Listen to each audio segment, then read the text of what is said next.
సర్వాధికారి సర్వశక్తిమంతుడైన యేసుక్రీస్తు వారి శ్రేష్టమైన నామములో ఈ మంచి సమయములో మీ అందరికీ క్రీస్తు పేరట శుభాలు వందనాలు చెల్లించుకుంటూ ఉంటున్నాం.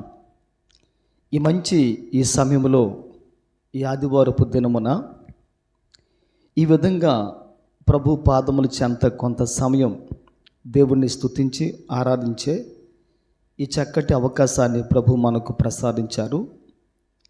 ఇంతవరకు చక్కని పాటలు, స్తుతి, ఆరాధన, ప్రార్థన, సాక్ష్యాలు ఇవన్నీ మనము విని మనము ప్రభుని స్తుతించి ఆరాధించాం. అయితే ఈ మంచి సమయంలో ఇది వాక్యం వినే సమయము కనుక ప్రతి బిడ్డ కూడా దేవుని సన్నిధిలో జాగ్రత్త కలిగి ప్రభు మనతో మాట్లాడుచున్నారు అని వివేచించి ప్రతి వారు కూడా చక్కగా ఉండి ప్రభు యొక్క మాటలు మనము విని దీవించబడి ప్రభు యొక్క ఆశీర్వాదాన్ని మనం పొందుకుందాం.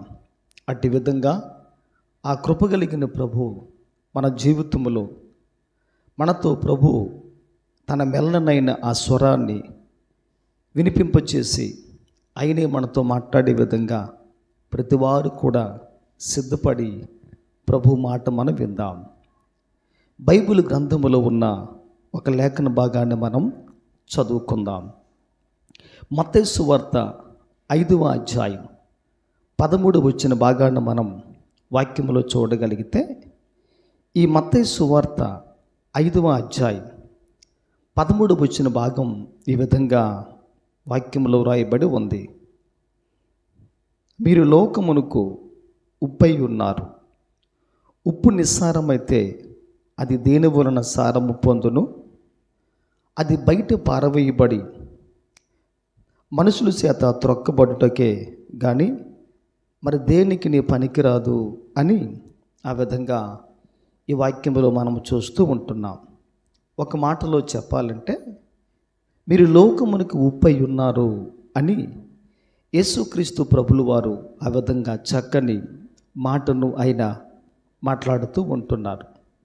తన ప్రజల గురించి, తన ప్రజల కొరకు, తన ప్రజల పక్షమున దేవుడు ఎటువంటి మంచి మాటలు ఆయన చెప్పి ఉన్నారు, ఎటువంటి శ్రేష్టమైన ఆలోచనలు ప్రభు మనతో మాట్లాడి ఉన్నారు, ఆయన మాట్లాడే మాటలు మన జీవితంలో ఎటువంటి ప్రభావాన్ని చూపించాయి అని మనం చూడగలిగితే, యేసుక్రీస్తు ప్రభులు వారు అనేకమైన మాటలు మన గురించి ఆయన చెప్పి ఉన్నారు. అందులో ప్రాముఖ్యమైన 3 మాటలు ఏంటి అని మనం చూడగలిగితే, మీరు లోకానికి ఉప్పై ఉన్నారు అనే మాట ఇది 1వ మాట. 2వదిగా మనము చూడగలిగితే మీరు లోకానికి పత్రికలై ఉన్నారు అని ప్రభు చెప్పారు. పత్రిక అనేక మంది తెరిచినప్పుడు, చదివినప్పుడు అనేక మందికి అందులో ఏముందో, వాటి సామరస్యం ఏమై ఉందో ఆ పత్రిక అందరికీ కూడా అందులో ఏముందో ఆ వివరణ తెలియపరుస్తూ ఉంటుంది. అది ఆ పత్రిక యొక్క సంగతి. 2వదిగా మనం ఇంకా వాక్యంలో చూడగలిగితే, మనము ఎవరము అని ఆలోచన చేసినట్లయితే, నేను లోకమునకు వెలుగై ఉన్న ప్రకారం మీరు కూడా లోకమునకు వెలుగై ఉన్నారు అని యేసయ్య ఆ విధంగా చెప్పగలిగి ఉన్నారాయన. ఈరోజు క్రైస్తవుడు లేక ప్రభు బిడ్డ ఎవరు ఏమై ఉన్నారు అని మన వాక్యంలో చూడగలిగితే, ఈ రోజున క్రైస్తవుడు లోకానికి వెలుగుగా, వెలుగు సంబంధిగా ఉన్నాడు అని యేసయ్య ఆ విధంగా చక్కగా ఈ 3 మాటలు కూడా ఆయన చెప్పి ఉన్నారు. మనము లోకానికి ఉప్పు, మనము లోకానికి పత్రిక, మనము లోకానికి వెలుగుగా ఉన్నాం. ఈ ఉప్పు, ఈ వెలుగు, ఈ పత్రిక, ఒక వ్యక్తి వీటిలో ఉన్న పరమార్థాన్ని గ్రహించి ముందుకు సాగగలిగితే, ముందుకు విశ్వాసంలో వెళ్ళగలిగితే, మనల్ని చూస్తున్న ఆ దేవుడు చాలా సంతోషించి ఆనందిస్తాడైనా. నా బిడ్డలు ఎంత శ్రేష్టమైన జీవితాన్ని జీవిస్తున్నారు, నా బిడ్డలు నా కొరకు అనేక మంది జనాంగము మధ్యలో జీవవాక్యాన్ని చేతపట్టుకొని లోకమందల జ్యోతుల వలె వారు ప్రకాశించుచున్నారు అని ప్రభు చెప్పటానికి, ఆ ప్రకాశమానం అనే వెలుగుని గురించి యేసయ్య మన విషయంలో ఆ విధంగా చెప్పటానికి అవకాశాలు ఉన్నాయి. ఈరోజు ఒక వ్యక్తి గురించి ఎప్పుడైతే ప్రభు చెప్పగలుగుతాడో, ఆయన చెప్పినప్పుడు ఆయన మాట విన్న మనం, ఆయన వాక్యాన్ని వినగలిగిన మనం, ఆయన మాట మన జీవితంలో ప్రభావాన్ని చూపించినప్పుడు, ఆయన మాట మన జీవితంలో ఒక ఆశీర్వాదకరంగా ఉండగలిగినప్పుడు, అప్పుడు మన జీవితాన్ని చూసిన ఆ ప్రభు చాలా సంతోషించి ఆనందిస్తాడైనా. ఈ బిడ్డ నా కొరకు ఎంత మంచిగా జీవిస్తూ ఉంది, ఈ బిడ్డ నా కొరకు ఎటువంటి ఆశీర్వాదకరంగా బ్రతుకుతూ ఉంది అని చెప్పి ఆ బ్రతుకును చూసిన ప్రభు, ఈ బిడ్డ నా కొరకు జీవిస్తున్నారు కనుక ఏదైనా చేయాలి, ఏదైనా ఇవ్వాలి అని ప్రభు మన కొరకు ఆయన ముందుకు రావడానికి అవకాశాలు ఉన్నాయి. మన దైవజనాంగమా, ఒక్కసారి మనం జ్ఞాపకం చేసుకోవాలి. ప్రభు బిడ్డలమైన మనం ఈ లోకములో దేవుని నమ్మిన ఆనాటి నుండి ఈనాటి వరకు, ఇప్పటి వరకు, ఈ సమయం వరకు మనము ఎవరమో ఏమై ఉన్నామో ఒక్కసారి మనం ఈ దినమున జ్ఞాపకం చేసుకొని మనము వివేచించి మనం ఈ దినమున ప్రభు కొరకు ముందుకు సాగవలసిన బద్ధులమై ఉన్నాం. ఈరోజు అనేక మంది క్రైస్తవ్యాన్ని చేపట్టి క్రీస్తుని నమ్ముకొని దేవుని కొరకు జీవించి ఇప్పటికి చాలామందిలో అనేక మంది వ్యక్తుల్లో 50 ఏండ్లు, 60 ఏండ్లు, 30, 40 ఏండ్లు ఈ విధంగా చాలామంది ప్రభువును నమ్మి అనుభవాన్ని సంపాదించారు. క్రీస్తును నమ్ముకొని వారెంతో అనుభవాన్ని దేవునిలో కలిగి ఉన్నారు. ఇంత ఎదిగిన క్రైస్తవుడు, ఇంత అనుభవాన్ని సంపాదించిన ఈ క్రైస్తవుడు, ఇంత అనుభవాన్ని కలిగిన ఈ విశ్వాసి దేవుని కొరకు నిజంగా సారవంతమైన వ్యక్తిగానే జీవిస్తున్నాడా లేదా అని ఒక్కసారి మనం ఈ దినమున జ్ఞాపకం చేసుకోవాలి. ఈరోజు క్రైస్తవుడు దేవుని కొరకు సారవంతమైన జీవితాన్ని జీవించకపోతే, బ్రతుకకపోతే, ఆ బ్రతుకులో ఇటువంటి ఆశీర్వాదం లేకపోతే ఆ మనుషుని జీవితం దేవుని కొరకు నిస్సారవంతమైనదిగా, నిస్సారమైన జీవితంగా, సారము లేని జీవితంగా, నిస్సత్తువు కలిగిన జీవితంగా అది జీవితంలో అది ఎప్పటికీ కూడా ఆ విధంగా వ్యర్థమైపోతూ వస్తుంది. ఈ రోజున క్రైస్తవుడు దేవుని కొరకు వ్యర్థం కాకూడదు, కానీ అర్థం చేసుకొని ఆశీర్వాదకరంగా జీవించాలి. మనందరినీ ప్రభు కొనుక్కున్నది, ఎన్నుకొని ఏర్పాటు చేసుకున్నది దేని కొరకంటే మనము దేవుని కొరకు, మనము ప్రభువుని నమ్మిన ఆ రోజు నుండి ఇప్పటి వరకు కూడా సారవంతమైన జీవితాన్ని మనం ప్రభు కొరకు జీవించాలని ఈరోజు దేవుడు ఆ మంచి ఉద్దేశాన్ని కలిగి ఈరోజు ప్రభు మనతో ఆ విధంగా ఆయన మాట్లాడుతూ ఉంటున్నాడు. ఈరోజు వాక్యం ఉంటున్న మాట మనం లేఖన భాగంలో చూడగలిగితే, మీరు లోకములో ఎవరు అని మనం చూడగలిగితే, మీరు లోకమునకు ఉప్పై ఉన్నారు అని యేసయ్య ఆ చక్కటి మాటను ఆ విధంగా ఆయన చెబుతూ ఉంటున్నాడు. ఈ రోజున ఈ క్రైస్తవుడు ఈ లోకములో ఎవరు ఏమై ఉన్నాడు అని మనం ఆలోచన చేయగలిగితే, ఈ రోజున క్రైస్తవుడు ఈ లోకానికి ఉప్పై ఉన్నాడు. ఉప్పై ఉండాలి, ఉప్పుగా జీవించాలి, ఉప్పుగా బ్రతకాలి, ఉప్పు వంటి శ్రేష్టమైన జీవితాన్ని కలిగి జీవించాలి. ఈరోజు మన జీవితాలు దేవుని కొరకు సారవంతమైనవా లేకపోతే లేదా అని మనం చూడగలిగితే, ఈ లోకానికి ఉప్పు వల్ల జీవించవలసిన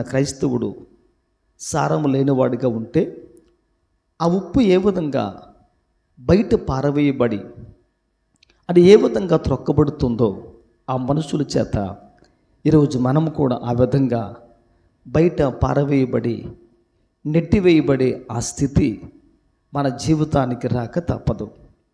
గనుక క్రైస్తవుడు ఎప్పుడు కూడా దేవుని సన్నిధిలో సారము కలిగిన వ్యక్తిగా ఉండాలి.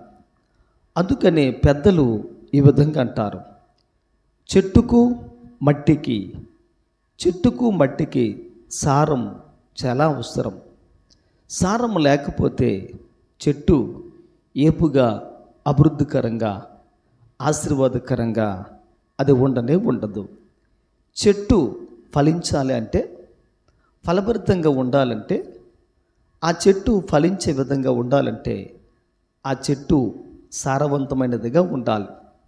మంచి విత్తనం, శ్రేష్టమైన విత్తనం అది ఆ విధంగా కాగలిగితే, ఆ మంచి విత్తనము గనుక, ఆ శ్రేష్టమైన విత్తనము గనుక అది మంచి చెట్టుగా అది నాటబడి ఫలించి అభివృద్ధిపరచబడి మంచి ఫలాలు ఇవ్వటానికి దేవుడు సహాయం చేస్తాడు. అయితే బైబిల్ గ్రంథం ఫలాల గురించి మాట్లాడుకుంటూ వచ్చినట్లయితే, కాని చెట్టు కాని ఫలములు ఫలించును, మంచి చెట్టు మంచి ఫలములు ఫలించును అని యేసయ్య ఫలాన్ని గురించి ఆయన మాట్లాడుతూ ఆ విధంగా చెప్పగలిగిన మాట మనం చూస్తూ ఉంటున్నాం. కనుక ఈరోజు క్రైస్తవుడు మంచి చెట్టు వలె మంచి ఫలాల్ని సారము కలిగిన వ్యక్తిగా, సామర్థ్యము కలిగిన వ్యక్తిగా ఉండి ఒక మంచి ఫలాన్ని మనము దేవుని కొరకు ఇవ్వగలిగితే మన జీవితాన్ని చూసి యేసయ్య చాలా సంతోషించి ఆనందిస్తాడైన.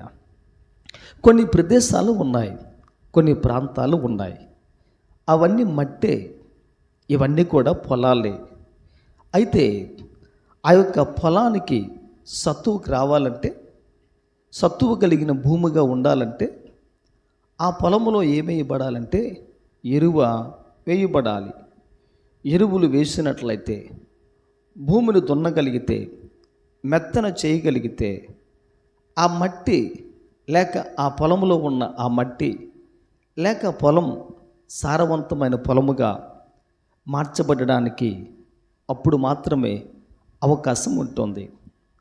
ఆ మట్టి సారవంతమైనది కనుక, అది శ్రేష్టమైనది కనుక ఆ మట్టిలో, ఆ పొలములో లేక ఆ పొలములో ఉన్న మట్టిలో ఏ చెట్టు విత్తినా సరే, ఏ పంట వేసినా సరే ఫల సహాయాన్ని సమృద్ధిగా ఇవ్వటానికి ఆ మట్టికి అవకాశం ఉంది. ఆ మట్టికి అవకాశం ఉంది. ఎందుకంటే అది సారవంతమైన మట్టిగా ఆ పొలం ఉంది కనుక, ఆ పొలములోని మట్టి సారవంతమైనది కనుక ఈరోజు ఆ పంటకు అది ఎంతో దోహదపడుతూ ఉంటుంది. ఈరోజు కూడా ఈ సంఘం అనే పొలానికి వచ్చిన ప్రతి క్రైస్తవుడు కూడా మట్టి లాంటి వారే, చెట్లు లాంటి వారే. చెట్లు వలె ఈ మట్టి లాంటి ఈ మనుషులు, ఈ విశ్వాసులు జీవము కలిగిన దేవుని సంఘం అనే ఈ పొలములో ఉన్నప్పుడు మనం ఏ విధంగా ఉండాలంటే, సారము లేని వారిగా ఉండకూడదు, నిస్సారవంతమైన జీవితాన్ని కలిగిన వారిగా ఉండకూడదు, సారము కలిగిన, సామర్థ్యము కలిగిన వ్యక్తులుగా ఉండాలి. మనము క్రీస్తును నమ్మి ఇన్నేండ్లు దేవుని సంఘానికి వచ్చి దేవునితో సహవాసం చేసి బైబిలు చేతపట్టుకొని ప్రార్థన చేసి ఈ కూడిక ఆ కూడిక, ఈ సభలు ఆ సభలు, ఇక్కడ ప్రార్థన అక్కడ ప్రార్థన, ఇవన్నీ మనం చేస్తూ ఉన్న మన జీవితంలో ఇవన్నీ కలిగిన మనం, ఇంత భక్తి జీవితాన్ని కూడగట్టిన మనం, ఇంత అనుభవాన్ని సంపాదించిన మన జీవితంలో సారము లేకపోతే, నిస్సారవంతంగా మనము జీవించినట్లయితే, మనలో సారము లేకపోతే మనల్ని బట్టి దేవునికి వచ్చేది ఏమైనా ఉందా?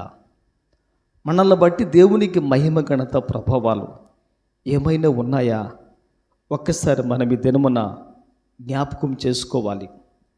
మనల్ని ప్రభు ఎన్నుకున్నది, మనల్ని ప్రభు పేరు పెట్టి పిలిచింది, మనల్ని ప్రభు ఈ సంఘమనే జీవము కలిగిన దేవుని పొలములో ప్రభు పెట్టింది ఎందుకో తెలుసా?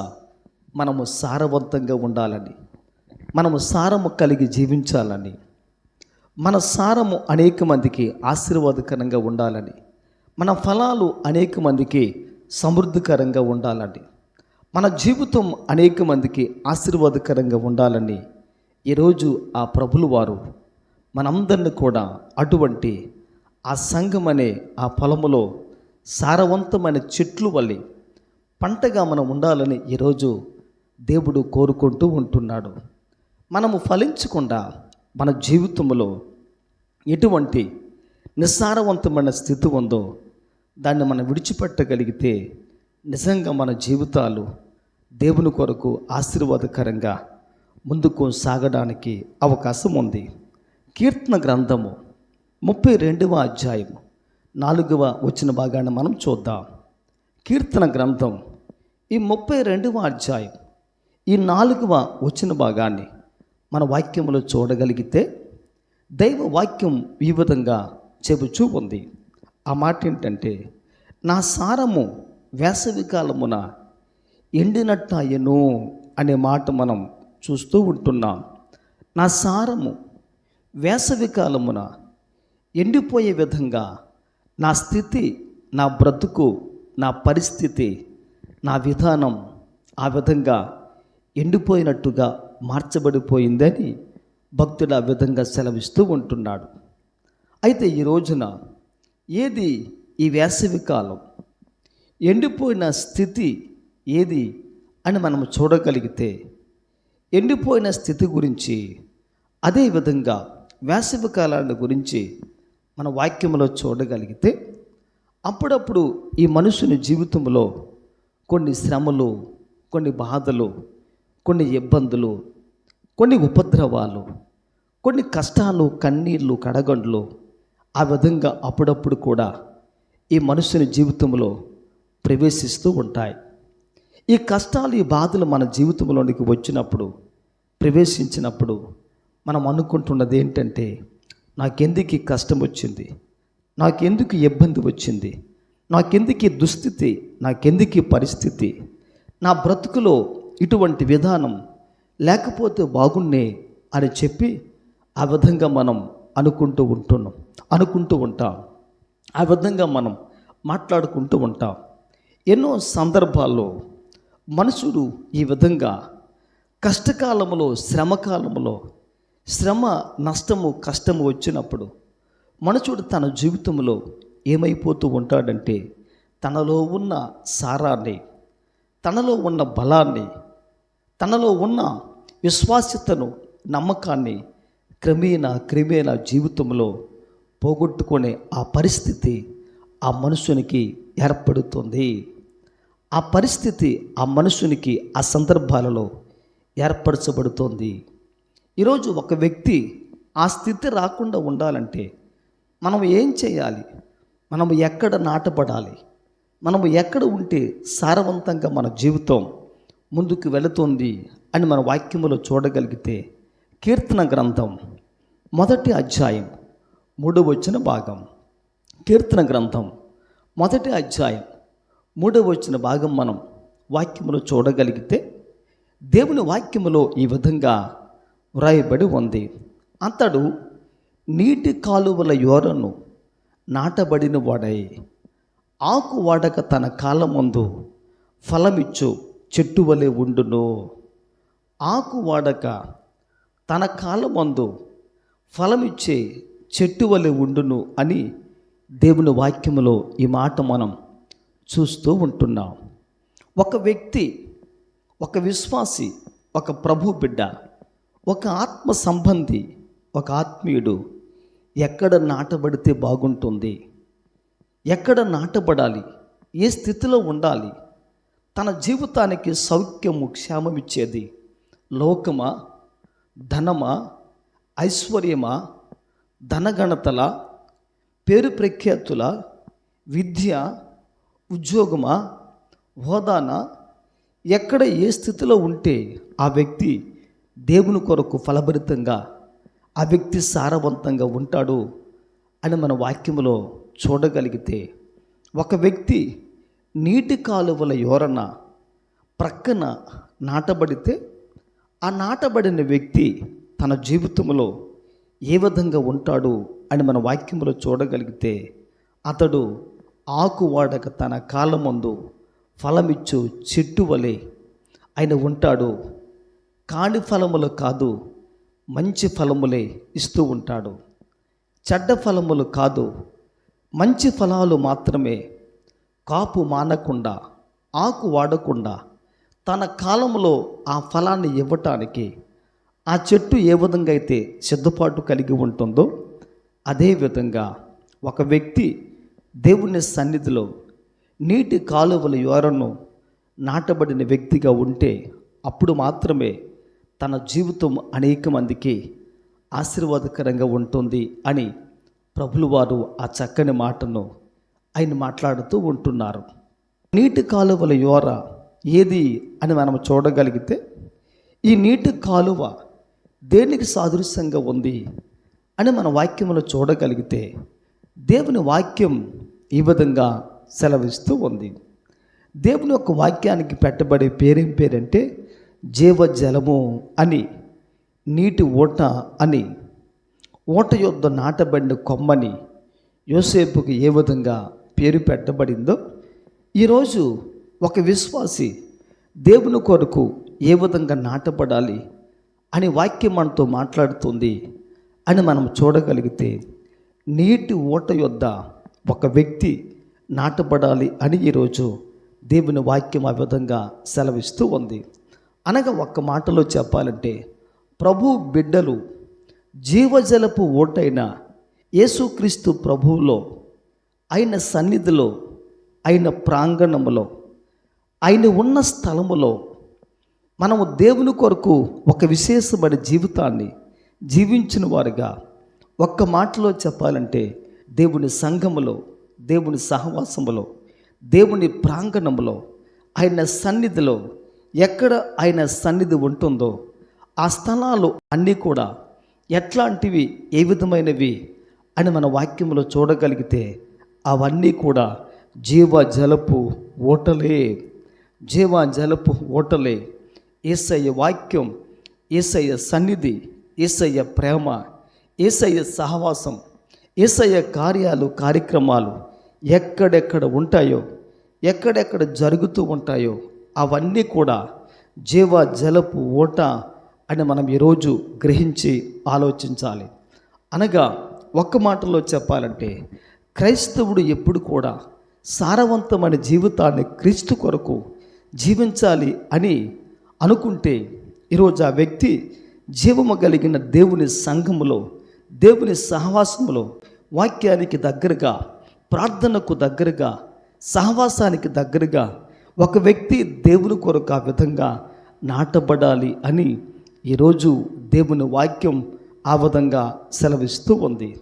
ఒక వ్యక్తి దేవుని సన్నిధిలో నీటి ఊట దగ్గర ఒక వ్యక్తి నాటబడకపోతే, ఇప్పుడు భక్తుడు చెప్పినట్టుగా తన సారము అంతా కూడా వేసవి కాలమున ఎండినట్లుగా మార్చబడిపోతూ ఉంది, ఎండినట్లుగా మార్చబడుతూ ఉంటుంది. ఈ రోజున క్రైస్తవుడు ఎండిపోకూడదు, ఫలించాలి. ఈ రోజున క్రైస్తవుడు వాడిపోకూడదు, పచ్చగా ఉండాలి. ఈ రోజున క్రైస్తవుడు కాపు మానకూడదు, కాపు కాసే వ్యక్తిగా ఉండాలి, ఫలాలు అందించగలిగిన వ్యక్తిగా ఉండాలి.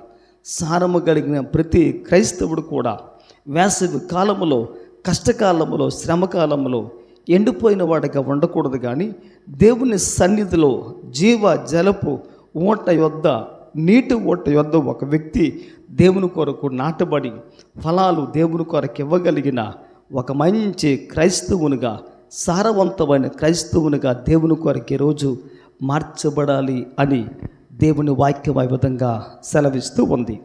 మరొక మాటలో మనం చూడగలిగితే, మరొక వాక్యం మనం బైబిల్లో చూడగలిగితే, బైబిల్ గ్రంథం ఒక శ్రేష్టమైన మాట మనతో మాట్లాడుతూ ఉంది.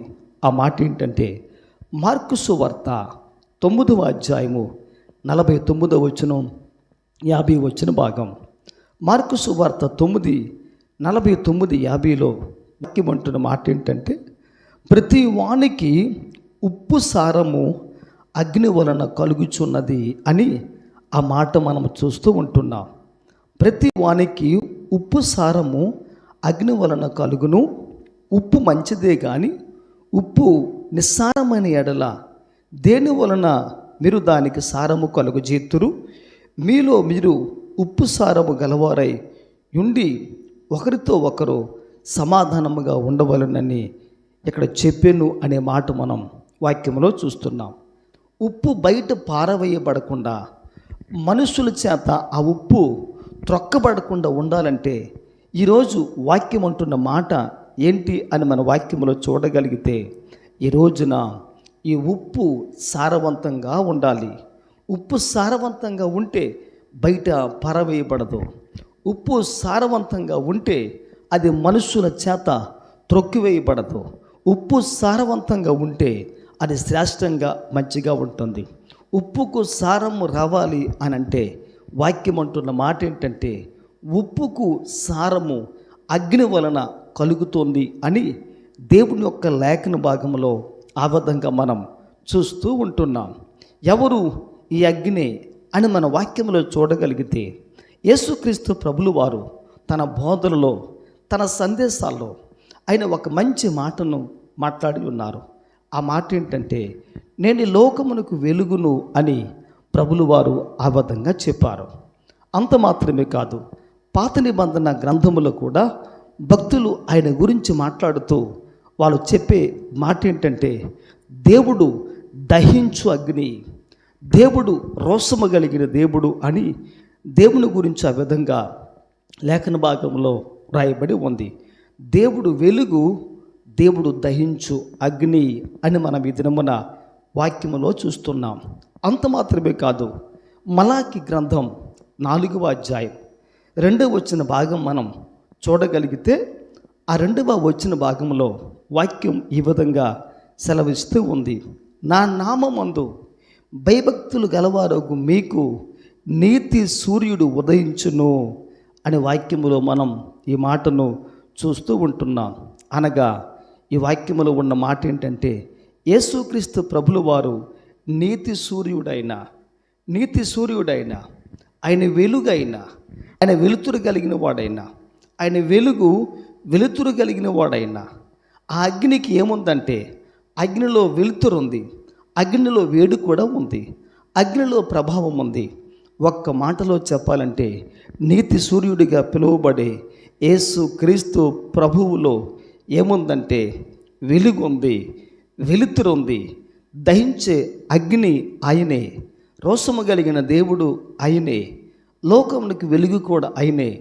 ఈరోజు ఆ మహాదేవుడు ఆత్మ సంబంధంగా చెప్పబడి, ఆ మహాదేవుడు దేవుని సన్నిధిలో దహించు అగ్నిగా చెప్పబడి, ఆ మహాదేవుడు నీతి సూర్యునిగా పిలువబడి, ఆ మహాదేవుడు ఈరోజు మన జీవితంలో ప్రకాశించినట్లయితే, ఈరోజు మన జీవితంలో దేవుడు ప్రవేశించినట్లయితే, ఈరోజు దేవుడు మన జీవితంలోనికి వచ్చినట్లయితే, ఈరోజు మన జీవితాల దేవుని కొరకు నిస్సారవంతంగా ఉంటే, నిస్సత్తువు కలిగినవిగా ఉంటే, ఈ రోజున మన జీవితాలను నీతి సూర్యుడిగా పిలువబడి యేసు క్రీస్తు వెలుగులో ఈరోజు దహించు అగ్నిగా పిలువబడి, ఆ తండ్రి యొక్క వెలుగులో ఒక వ్యక్తి దేవుని కొరకు మంచి ఆత్మ సంబంధంగా సారవంతమైన వ్యక్తిగా, భూమిగా ఈరోజు ఈ మనుషుడు దేవుని కొరకు మార్చబడతాడు. ఈ మనుషుడు దేవుని కొరకు మార్చబడతాడు. ఉప్పు ఏ విధంగా అగ్ని చేత కాల్చబడిన తర్వాత అది సారము కలిగినదా ఉంటుందో, అది సారము కలిగి ఉంటుందో, ఈ రోజున క్రైస్తవుడు కూడా యేసు క్రీస్తు అనబడి తన వాక్యము ద్వారా, తన సన్నిధి ద్వారా, తన ప్రభావం ద్వారా ఒక వ్యక్తి కాల్చబడి, దహించబడి సంబంధంగా అగ్ని చేత దహించబడితే, సారము లేని మన జీవితాలకు, నిస్సత్తువు కలిగిన మన జీవితాలకు, బలము లేని మన జీవితాలలో దేవుడు శక్తిని ప్రసాదించి ఈరోజు మన జీవితాలను ఆ పరమ తండ్రి సారవంతమైన జీవితాలుగా చేయటానికి ఈరోజు ప్రభులు వారు మన పట్ల ఇష్టాన్ని దేవుడు కలిగి ఉన్నాడు. ఇష్టాన్ని ప్రభులు వారు కలిగి ఉన్నారు. కనుక ఒక వ్యక్తి ఇన్నేళ్ళు జీవము కలిగిన దేవుని సంఘములో సారము లేని వ్యక్తిగా, నిస్సారము కలిగిన వ్యక్తిగా ఉంటే ఈరోజే ప్రభు సన్నిధిలో ఈరోజు నా జీవితంలో ప్రభా మీ గొప్ప శక్తివంతమైన సారము కావాలి తండ్రి, ఈరోజు నన్ను కాల్చండి, దహించండి, నాకు గొప్ప శక్తిని సారాన్ని ఇవ్వండి ప్రభా అని ఒక వ్యక్తి దహించు అగ్ని చేత ఒక వ్యక్తి కాల్చబడితే ఉప్పు ఏ విధంగా అగ్ని చేత సారాన్ని కలిగి ఉంటుందో, ఉప్పు ఏ విధంగా దేవుని సన్నిధిలో అగ్ని వలన సారము కలిగి జీవిస్తుందో, ఈరోజు ఒక క్రైస్తవుడు, ఒక విశ్వాసి దేవుని సన్నిధిలో దేవుడు అనబడి ఆ దహించు అగ్ని ద్వారా ఒక వ్యక్తి కాల్చబడితే మనము దేవుని కొరకు శ్రేష్టమైన వారముగా, సారవంతమైన క్రైస్తవ జీవితాన్ని జీవించిన వారుగా, సారవంతమైన బ్రతుకును దేవుని కొరకు జీవించిన వారుగా, సారవంతమైన జీవితాన్ని జీవించిన వారుగా ఈరోజు మనము ప్రభు కొరకు ఆ విధంగా మార్చబడతాం. మన జీవితంలో దేవుడు ఆ సారవంతమైన జీవితాన్ని మనకు అనుగ్రహించే విధంగా మనము ప్రభు సన్నిధిలో ప్రార్థన చేసుకుందాం, కళ్ళు మూసుకుందాం. దేవుడే మన జీవితంలో ఈ వాక్యాన్ని ఫలింపచేసే విధంగా ప్రభు సన్నిధిలో దేవుని పాదాల చెంత ఆ విధంగా ప్రార్థన చేద్దాం.